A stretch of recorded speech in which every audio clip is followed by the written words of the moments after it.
Undisputed ATP, what it do? It's your boy Rain. Yeah, it's that ATP Combat Media Show. Shout out to all my subscribers. If this is your first time tapping into the content, hit the subscribe button. Yeah, so I'm out here in the truck, smoking a cigar. You know, the weather's changing, it's getting cooler out here, and I ain't want to sit outside. And I wanted to shoot this video, and I don't got nothing to hold my camera up. So I was like, F it, let's go sit in the truck. Let's go ahead and put it in. So we just came off a great weekend, right? Artur Beterbiev is the new undisputed light heavyweight champion of the world. He beat Benavidez and what some might want to call a controversial decision. I don't know if it's so controversial for me, guys. I'll be honest with you, it's a close fight. I have a hard time saying close fights are controversial, right? Close fights can go either way. You got 3 judges. The judges are human beings. They go with the fighting style that they like. You don't know what they're looking for. It's 2 fighters, and when you're in a close fight like that, you kind of just accept the fact that it can go either way. I'm hearing robbery and things of that nature. I did get a chance to watch the fight again this morning, woke up, put on the fight, and I took my time and I scored the fight out. And I'll be honest with you guys, if you guys watched me on the live with Blue Blood Sports, shout out to my brother Blue, we were doing the live together, and I thought Benavidez won the fight when I finished watching it. But watching it the second time, listen, guys, I'll be honest with you, there's a lot of those swing rounds in there, right? Those rounds that can go either way depending on what you value. One thing I noticed about Artur Beterbiev is he did a real good job at closing out the rounds, right? And when you're talking about actually scoring these rounds from these judges' point of views, I'd have to believe that the end of the round has a lot on the effect of how they're calling the rounds, right? Although Benavidez would start the rounds off pretty well, he'd win the first round of most of the rounds he was fighting.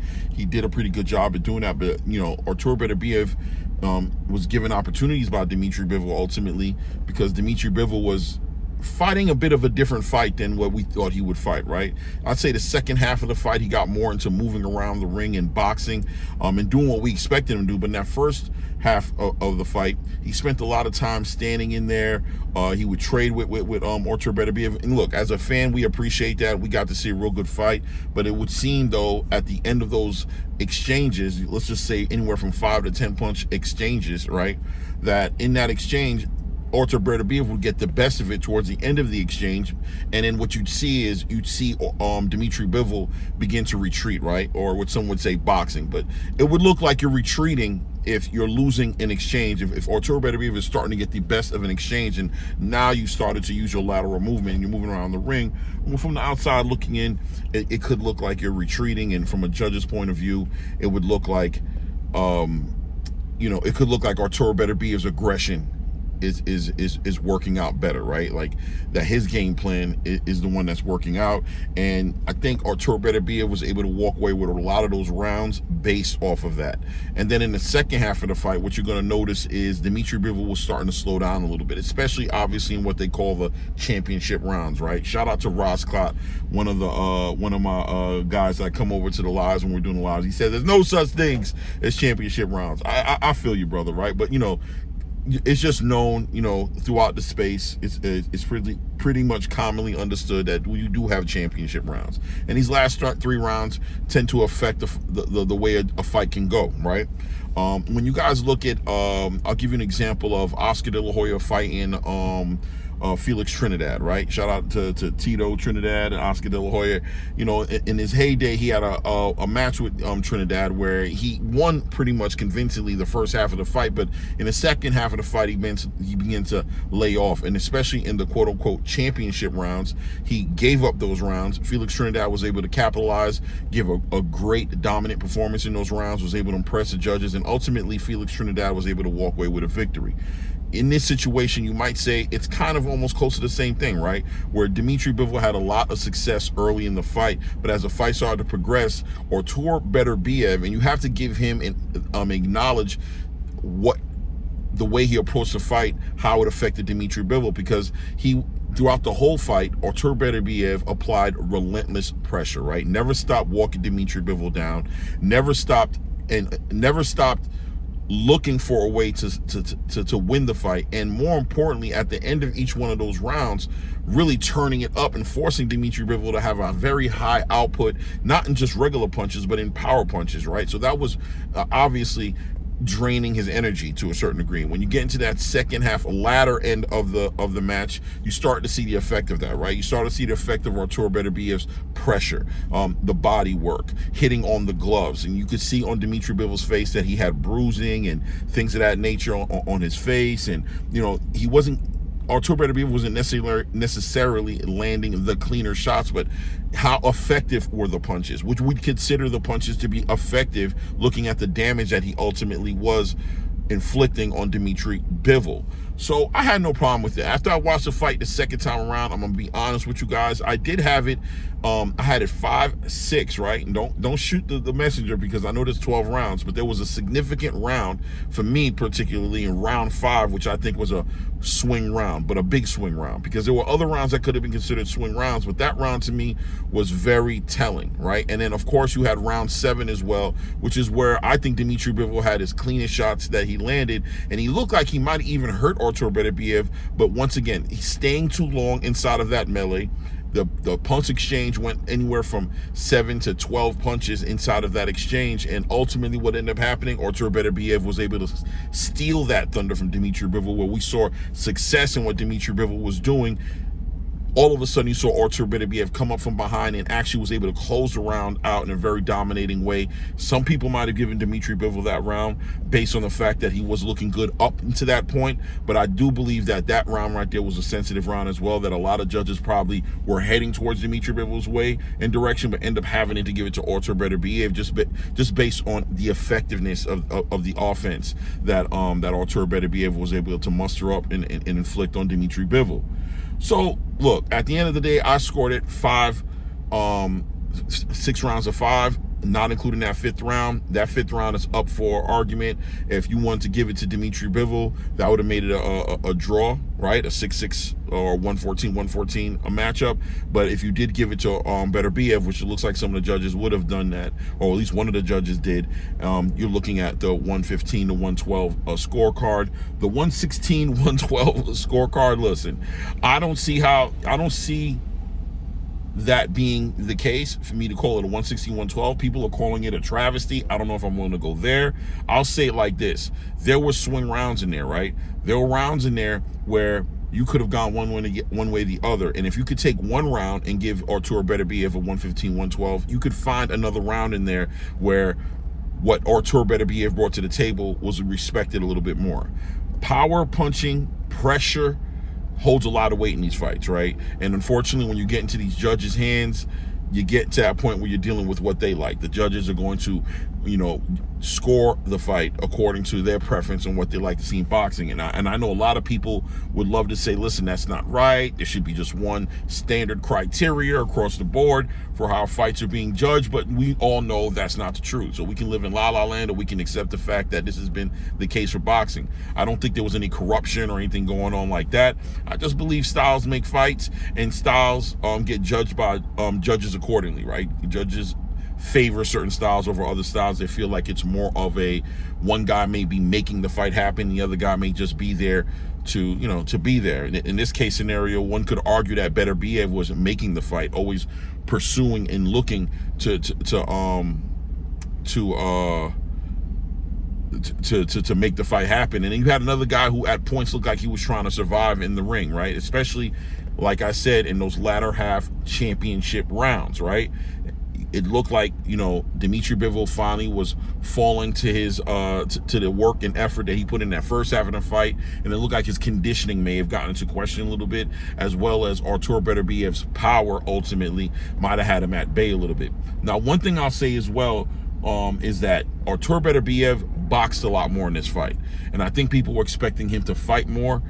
He was actually being very strategic, very calculated, very cerebral in the way he was approaching the fight. I thought that was impressive within itself. It kind of made it hard to kind of really see where he was going with it. He spoke on his knee a little bit in the post-fight conference, where he kind of said that maybe, the rehabilitation to my knee and the injury that obviously I just suffered and rehabilitated, maybe he wasn't as confident in that knee as possible. Maybe he was a little bit more conscious about the way he moved in the ring. I can say Artur Beterbiev was not being very athletic in this fight, and he's not normally being very athletic, but when you're fighting against somebody like Dmitry Bivol, you have to factor in some athleticism into the fight, right? You have to be ready to to move. When you're talking about cutting the ring off from Dmitry Bivol and things of that nature, it's going to involve a lot of athletic moves on a knee that's not doing that well. He seemed like he was a little bit more conscious about it and was very careful about his foot placement. It was making sure that his technique was sound and that he was avoiding re-injuring anything that was injured on him. Now, Dmitry Bivol at the same time also fought a bit of a different fight. As I told you guys earlier, Dmitry Bivol seemed to approach the fight more so as, I'm going to stand and fight for the first half of the fight. So in essence, he did himself a disservice, in my opinion, because he didn't truly put the pressure on Artur Beterbiev's athleticism on that knee and have him really tested. He stood there and it looked like he tried to kind of take advantage, like he thought there was going to be an opportunity to take advantage of Artur Beterbiev, which on a lot of those exchanges, like I told you guys, Dmitry Bivol came up short, right? So in essence, the consensus is the best way to resolve this issue is for these guys to have a rematch. I agree. I think it'd be a great rematch. I'd be definitely interested in seeing the fight because, guys, no matter how you want to put it together, I think we can all say it's fair to say that Beterbiev boxed more than we expected him to box, and Dmitry Bivol may have fought more than we expected in the fight. So did we see the two fighters that we anticipated fighting each other? Did we see those guys jump in the ring? When we expected Dmitry Bivol to do a lot more boxing, and we expected Artur Beterbiev to do a lot more fighting. So in a rematch, it's reasonable to ask, what does that look like? Does the best version of Artur Beterbiev, the guy who had a 100% knockout ratio going into this fight, or the best version of Dmitry Bivol being one of the best boxers, if not the best boxer in the light heavyweight division, was on a lot of people's pound for pound list based off of, in my opinion, what he did with Canelo Alvarez. But when those two guys come in the ring, what kind of fight are we going to see? Because what we saw Saturday night wasn't those two guys. We saw two guys who adjusted very well, who showed us that they were comfortable with fighting outside of their comfort zone. But Dmitry Bivol was showing that he was willing to exchange. He was willing to test his chin in that ring and test his ability to absorb a little bit of punishment. And Artur Beterbiev was willing to leave the fight in the heavy-handed boxing that he normally does, and looked like he was picking his shots a little bit. He was very, he was very conscious of the way he was picking his shots, standing behind that jab, cutting that ring off, scoring points, level changing, doing a lot of things. And in my opinion, also, we saw him do a lot of that with Caleb Smith. It's funny, right? And we saw Dmitry Bivol do a lot of that against Malik Zanad, right? And the fight they had before. So I'd be very interested in seeing these guys go at it again. Who do you guys favor going into that fight if they have that rematch? Does Dmitry Bivol just continue where he left off at, or does he adjust, slow down the fight a little bit, commit more to the boxing, doesn't stand and fight as much as he changed that game plan up? And does Artur Beterbiev get a little bit more confidence in the rehabilitation of his knee, and do we see him cutting the ring off a little bit more back to high volume punching, which on the stats, funny enough, the numbers show that Artur Beterbiev threw more punches and landed more punches at the end of the day, right? So robbery, I wouldn't say it's a robbery. I understand that we have a lot of fans of boxing, the sweet science, who saw Dmitry Bivol kind of like being a little truer to that and was able to they look at Dmitry Bivol's ability to survive the fight, to go 12 rounds as as accolades to him for being the boxer that he is, and nobody else being able to evade that power that Artur Beterbiev puts in there. Dmitry was able to do that. So they look at it like Dmitry Bivol obviously must have outboxed Artur Beterbiev. And then, of course, you got the fight fans who like to reward the guys who push the pace, who make the fight happen, who comes closest to stopping or closest to hurting the opponent. And I think we can arguably give that to Artur Beterbiev as a person who did that. Now, if they have their rematch, that's awesome. I thought another thing that was very interesting that's coming out is that Artur Beterbiev has basically put it out there that he's not done yet. This guy's about to hit 40 years old. I think he wouldn't have looked crazy if he'd have retired after this fight, with the injuries he's had, with the age he's at. But he feels like he's gotten into his second one a little bit, and he's very optimistic, and he's even willing to fight David Benavidez, which I think is awesome, being that Artur Beterbiev is an undisputed champion right now.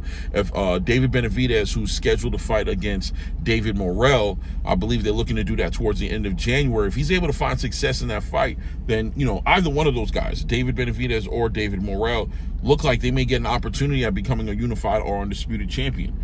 That's awesome, and that's what we want to see from our champions. We want to see from the great fighters we want to see them looking to compete against the best and not insulating themselves,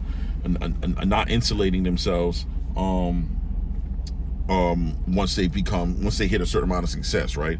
Insulating themselves and protecting their legacy by not fighting the best in the game, or just picking and choosing the right fights because they're on that last hoorah, they're on that last campaign before they leave out of the fight. It doesn't look like Artur Beterbiev is subscribing to that. He is still committed to being the best and being the greatest. He said at the end of the fight with Dimitri Bivol, that wasn't the best version of himself. He would love to have a better outing. You know, he kind of owns the fact that Dimitri Bivol had a lot of success that he didn't plan on allowing Dimitri Bivol to have in that fight, and he wants to go back and work on things.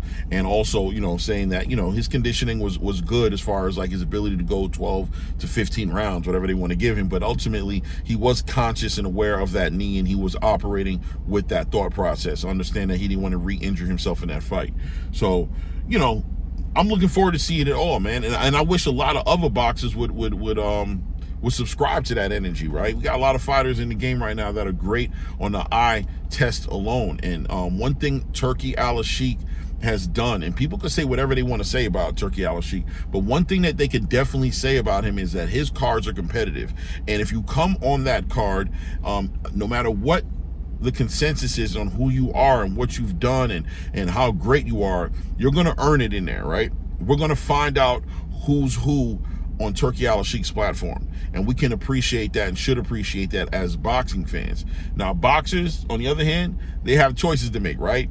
I mean, obviously there's a lot of money to be made fighting on a Turki Al-Sheikh card, but you also have to factor in the competition. I hear a lot of boxing content creators talking about how Turki's setting people up and you go over there, you're going to lose. I think that's real inconvenient for people to say, but, you know, the real ones who understand boxing understand, and we understand that it ain't got nothing to do with what Turki's doing as far as he's trying to set people up. No, he's putting people who are considered great in their own right against and across the ring from people who are great in their own right, whether it be in UK, whether it be in the Middle East, or wherever these fighters are located. He's showing that you're just not the best until you beat the best. And if you beat the best and you're fighting the best more consistently, what's going to end up happening? What's going to end up happening is you get to earn it for real, right? You get to earn that title for real, and we can put all the rumors to rest. So shout out to boxing, shout out to all the boxing fans out there. I hope you guys are enjoying this journey of watching this Riyadh season develop as multiple promotional companies are being brought on one platform, whether it be Queensberry versus Matchroom, whether it be Golden Boy, we've even seen PBC fighters on the card, whatever have you, even top ranked fighters. Obviously Beterbiev being a top ranked fighter, obviously. I hope you guys are enjoying this, and God willing, we can stay on this energy. But if we ever do go back to where Turki Al-Sheikh's not involved in the game, we go back to the promotional lines in the space, you guys will remember an era or a time period where we weren't worried about those things and how great boxing was, and you'll push on your promoters that you support and the boxers that you support to continue a tradition in boxing, which is the best fighting the best. But you guys let me know in the comments what you think. Who should Artur Beterbiev fight next? How do you feel about David Benavidez and David Morrell? What do you think about 175 pounds at this point? Is the division jumping up? What do you even think about Turki? Just tell me what you think about everything. Put it in the comments. Hit the like button as well. And if this is your first time tapping into content, guys, as I always do, I'm going to continue to do it. I'm going to invite you to subscribe to the channel. Hit your bell icon so you are getting alerts when all this content is dropping. But until the next episode, you know how we carry it. And at this point, we out.